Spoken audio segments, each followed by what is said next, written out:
सुगन्धिं पुष्टिवर्धनम्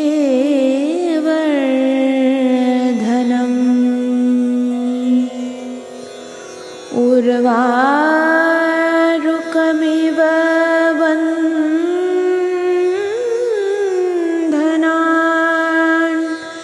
मृत्योर्मुक्षीयमामृतात् ॐ त्र्यम्बकं यजामहे सुगन्धिं पुष्टिवर्धनम्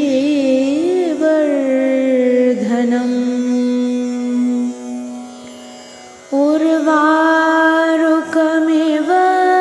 बन्धनान्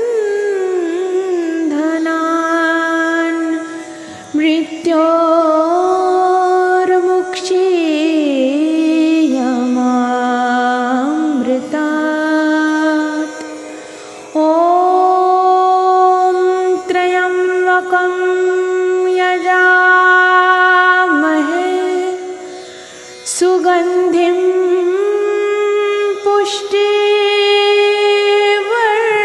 पुष्टिवर्धनम्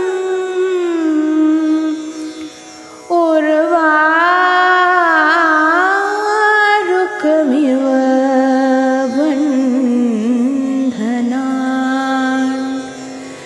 मृत्योर्मुक्षीयमामृतात्.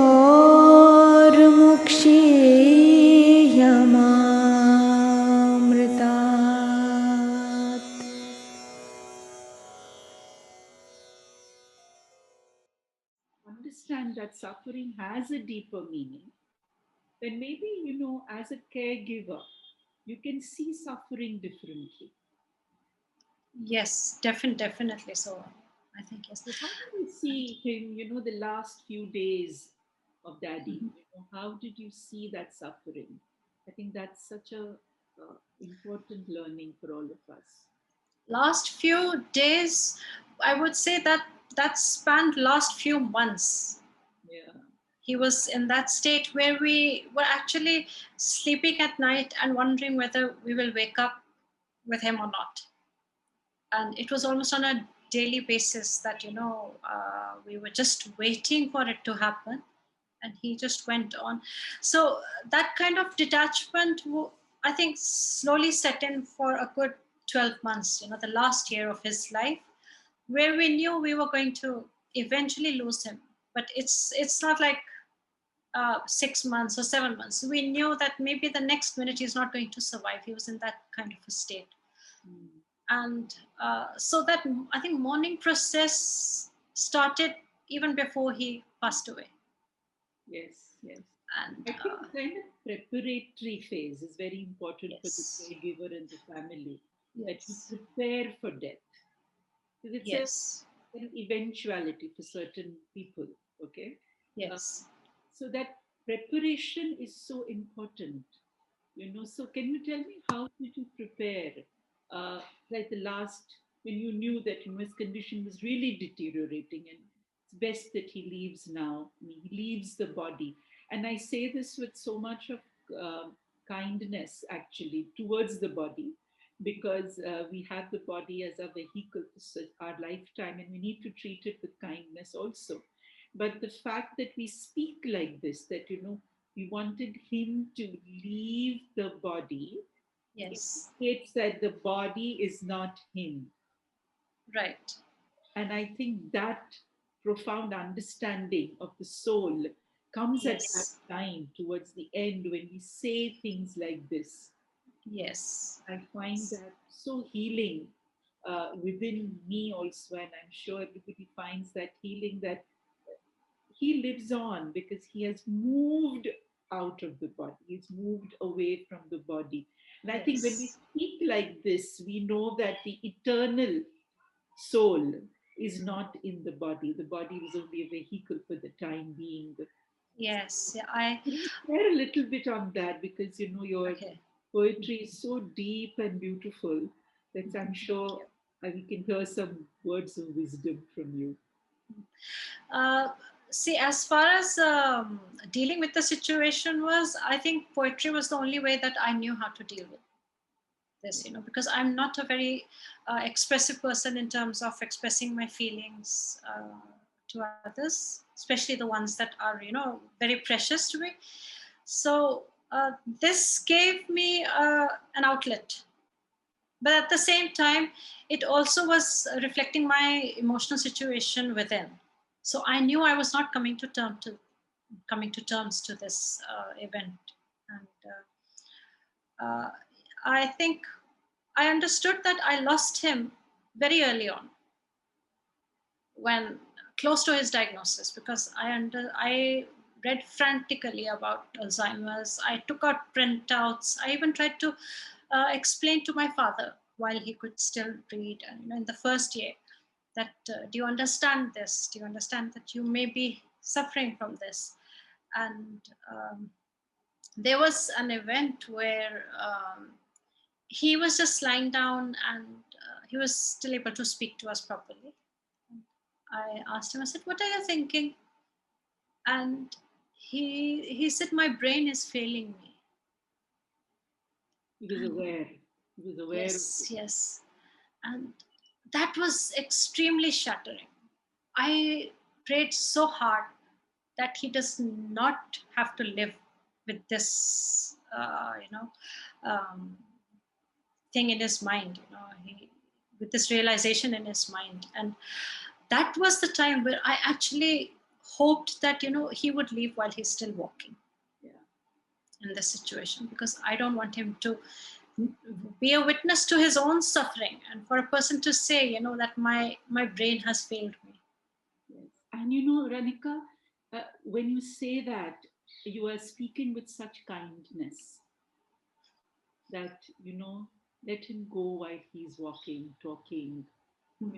It's such deep kindness that we speak like this for our loved ones. Yes. People may say, how cruel, that you're so cruel, you're thinking of his death. But people have to understand that that is also kindness. That I think that is even more of a compassion than wishing for them to, get well. Because, hey, if we keep holding on to our loved one, we know they are suffering from a chronic condition, they are not going to survive. And here, for our own selfish emotions, we want them stay on, no, give them this treatment, give them that treatment, do whatever you can, to keep them alive. But that's a very selfish desire. You have to think of things from a very selfless perspective. What is right from the other person's point of view? That's right. Personally, I would not like to be bedridden in such a way. In fact, after this trauma, me and my husband, we kind of had a chat one day, and we told each other that, if such a situation comes to one of us, just pull the plug on us. Yeah. Just decide to do that. Don't try to make us fight it. Yeah. And so Ranika, what happened that last day when he passed away? Can you share a little bit on that moment of death? Yes, we woke up. I was woken up actually at around 6 a.m. in the morning. My brother had called up, and he says, looks like Dad is not going to survive. He's no more. And we just got up, quickly went. My mother lives very nearby, and he had nurses, full-time nurses, because of the various tubes and everything. It was not easy for the family to handle that. And the nurse, he was trying to still revive my father. And he said, can we call the ambulance? And then we decided we cannot. No, just stop now. This has to end. We can't go through another phase where we try to keep him alive in this condition.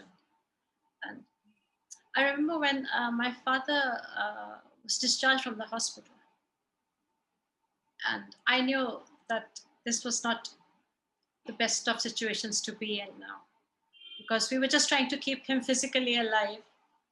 medicate him, for the various infections, this and that. And when I was discharging him, so the final conversation that I had with the doctor, he was a very senior doctor, and with, all due respect to him, he's told me that, when your father came here, we would have lost him that day.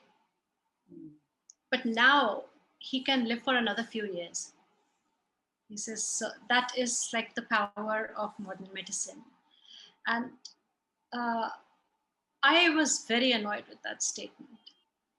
And I told him, I said, I don't think my father wants to live in this kind of a situation. I don't think I want my father to live in this kind of a situation. So prolonging his life has not prolonged my father. And he was very shocked that I came out with such a curt reply. But in that moment, I just had to say it, because I knew the futility of saving his life at that point of time. So it's just my perspective. Sometimes we just try to fight too much, and it doesn't always end up on a positive note. Yeah. I think instead of, we have this habit of avoiding death. And I feel Yes. it's better to understand that this too is part of our lives. And it's easier to Yes. face death. Yes. And that's what you Yes. did in that moment, facing death of your loved one. Yes. Yes. And I think somewhere, we all have that inherent intelligence and wisdom to Yes. say and do the right thing when somebody is in pain. Um, I think Yes. that's really what you're talking about, yeah. And then what happened once he passed away? Had you had any messages from him or any visitations of any kind? When he passed away, then yes, I would say that those visitations were firstly in the form of dreams. Mm. And so for 3 years, I could not recover from the grief. Although I was doing my work, trying to live a normal life, everything was fine. Nobody came to know of it. But then, yes, I knew how much I was grieving. And I was very edgy. I know how many times my husband tried to console me, that you have to get over this. Nobody can help you. It is only you who has to move on. And sometime during the lockdowns, actually, I met my teacher, energy healer teacher. And I did not know what Kundalini Reiki is at that point of time. He says, I want to attune. I was like, okay, fine.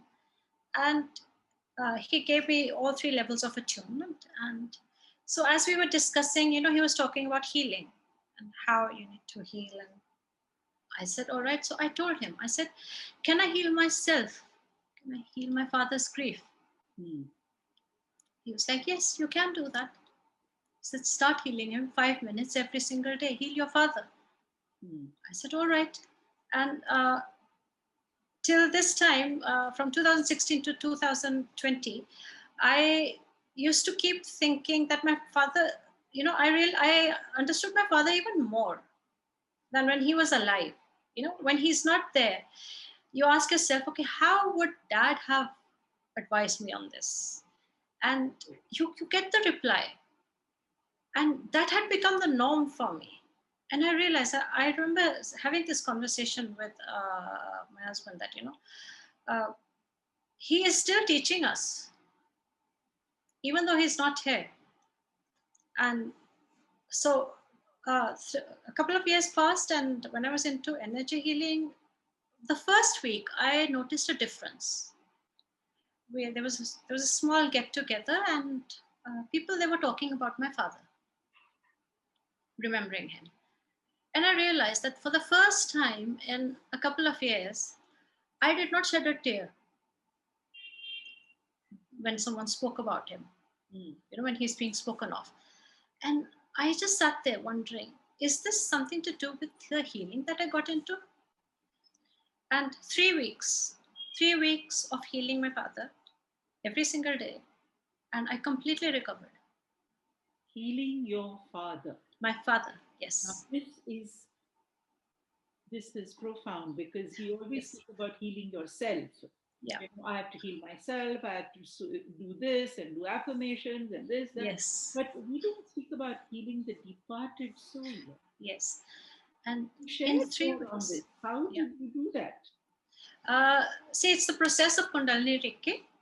And we sit for a meditative session, and whoever we need to heal, we think about that person, connect with that person, and then we start healing. It's like an energy flow. No, we heal with intent. And instead of healing myself, it So wasn't. you say something like you say a statement or you use a symbol to heal the departed person? What do you do? We can use the statement, like I tell my students who are new to this, that they can use the term Kundalini Reiki. That this comes after the third attunement also. So then they use that affirmation. But once you are into this process, then you're in a meditative pose, just the intent. So we don't really have to say, it's after all just the intent. So now I don't really have to say Kundalini Reiki. So I just intend it and we start a healing session. So you can visualize him. Yes. Yeah. So you can Yes. visualize the person. You can Yes. put your intent that that person is healing at whatever realm he is in. Yes. Right? Yes. So I just thought about my father and I started healing him. In 3 weeks, I completely recovered grief from almost 6 years, of almost 6 years. So this was 3 years after. And once this happened, this was like a rabbit hole. I got pushed into a rabbit hole. And one thing after the other happened. And then my teacher said, okay, let's teach you chakras. I said, all right. And I just went with the flow. The lockdown was there. There was nothing else to do. And it was like chakra healing and then advanced chakra healing, then core energy healing, everything just one after the other. And by the time it was May, I started experiencing trance states in meditation. And I was completely impressed with the whole process. How much I struggled, how much, to heal this aspect. And I was like, here, healing my father, and I am completely fine. I mean, we're having this conversation now. If this had happened, let's say before the lockdown, before I went into energy healing, I would have been crying tears. That's right. Yeah. Thinking about him. But the fact that, now I have only fond memories of him. I knew he was suffering, but it's almost like I got dad from before he got ill, So those are the only memories that I now save from him. And during one of my trance states, I felt an energy in my room. And I was not sure, but somewhere in the back of my mind, it was like, does this feel like dad? And I requested, this was like an astral vision, and I just requested that, dad, is this you? And uh, I have a very fond photograph of him where he was about 2 years into Alzheimer's, and I went to visit him. And when I sat with him, he took my hand and he held it.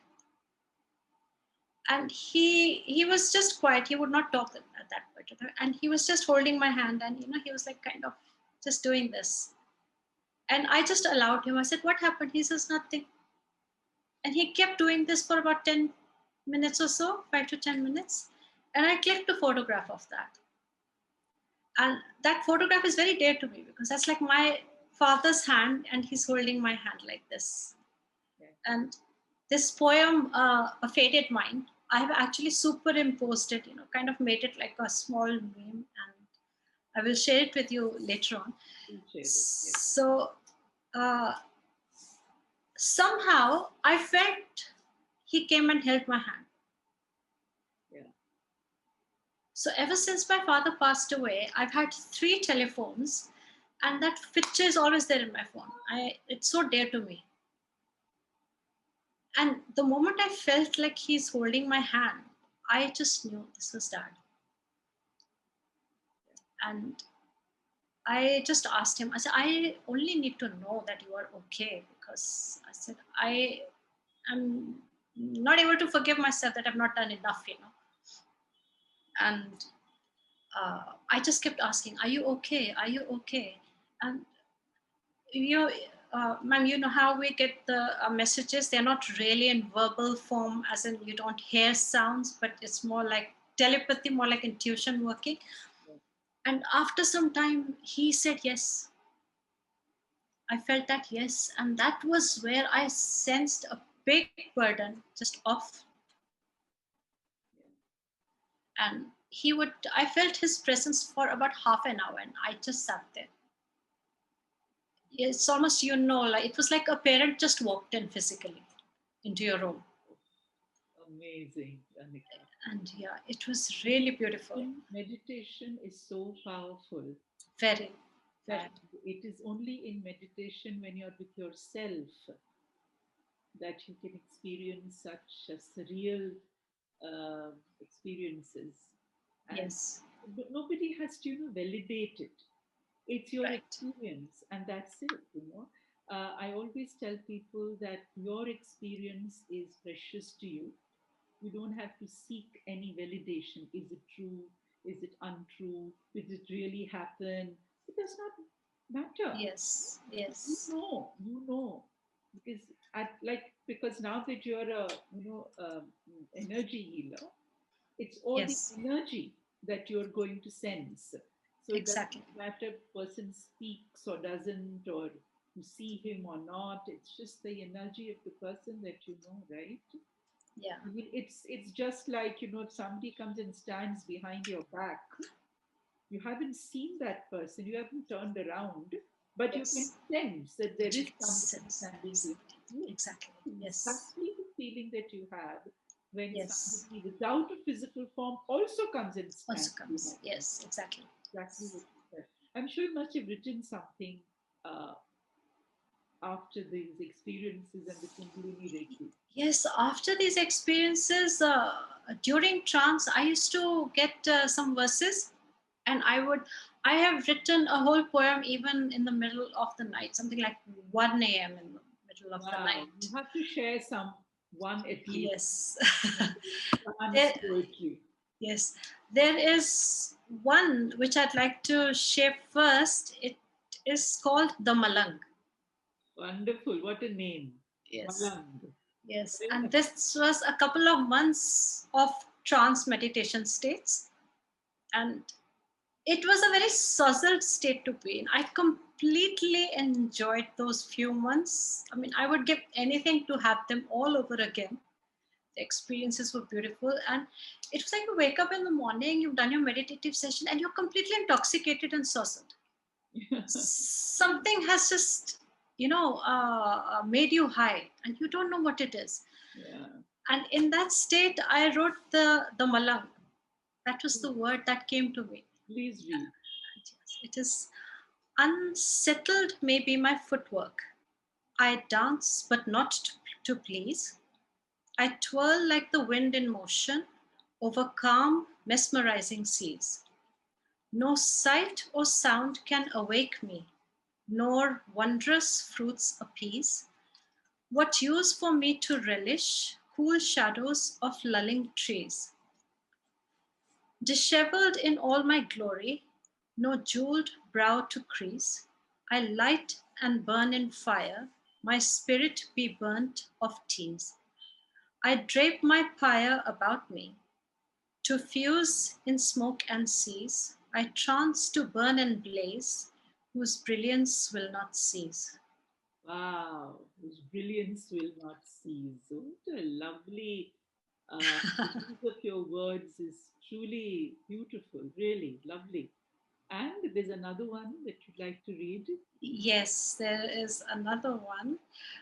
This was actually my first poem in trance. Please. And this I wrote in on 14th May 2020, 4 a.m. in the morning. I finished this poem. I got up and I was completely sozzled, and I was like, okay, let me write. So it's called In Awareness I Sway.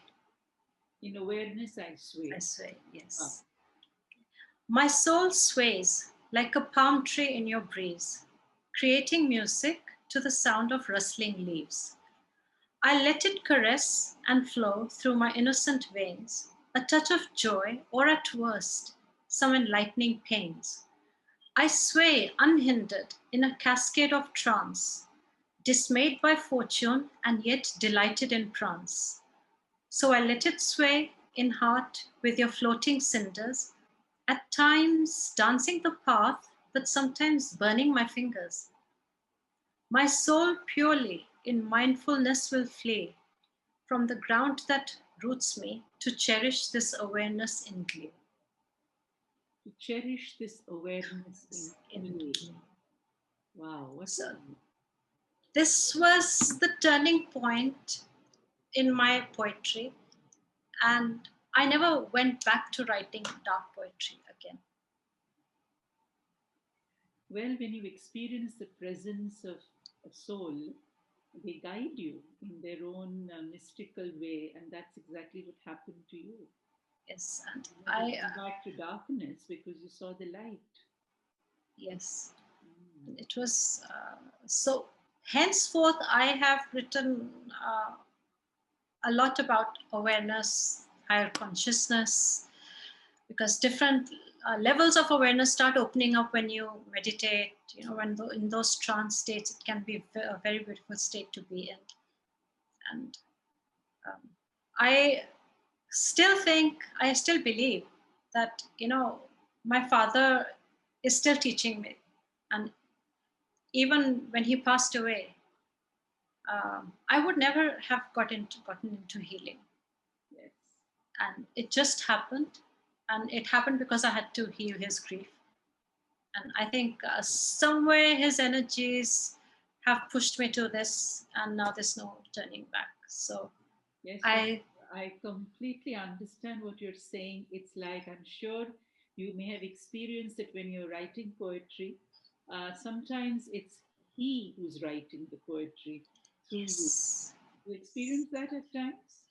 Uh, I don't know whether it is him who is writing, but yes, some of my poems, like the Malang, when I wrote the Malang in May, I did not understand it in essence. I just kept writing and it just came up. In 1 hour straight, I was like done with this poem. I understood this sometime in August or September when the trance states got deeper. And I went back to this poem and I reread it. And I realized what I had written. Yeah, that's true. It is a complete cleansing. When we talk about lighting yourself up in lighting your own fire and setting yourself ablaze, it's like a cleansing process. You are burnt to cinders, and it's like from the ashes arises a new you.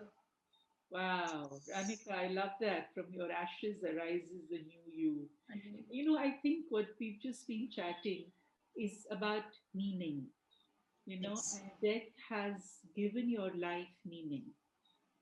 Sometimes Yes. people who live with us during their entire lifetime may not have contributed to you becoming who you become, Yes. but in death, they're able to contribute to you in a meaningful manner.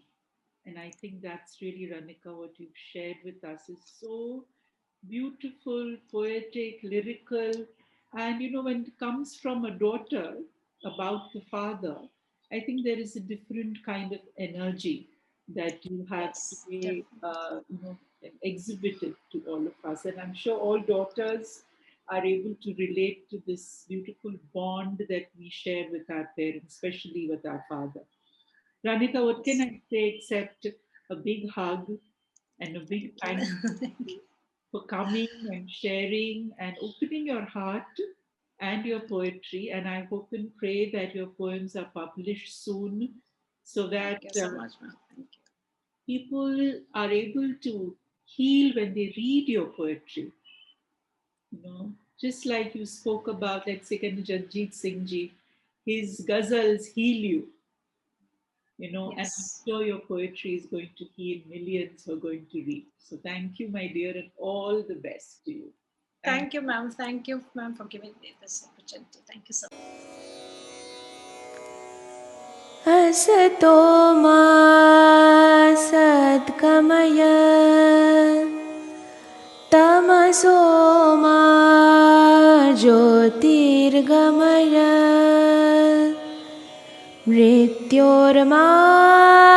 मृत्योर्मामृतं गमय ॐ शान्ति शान्ति शान्तिः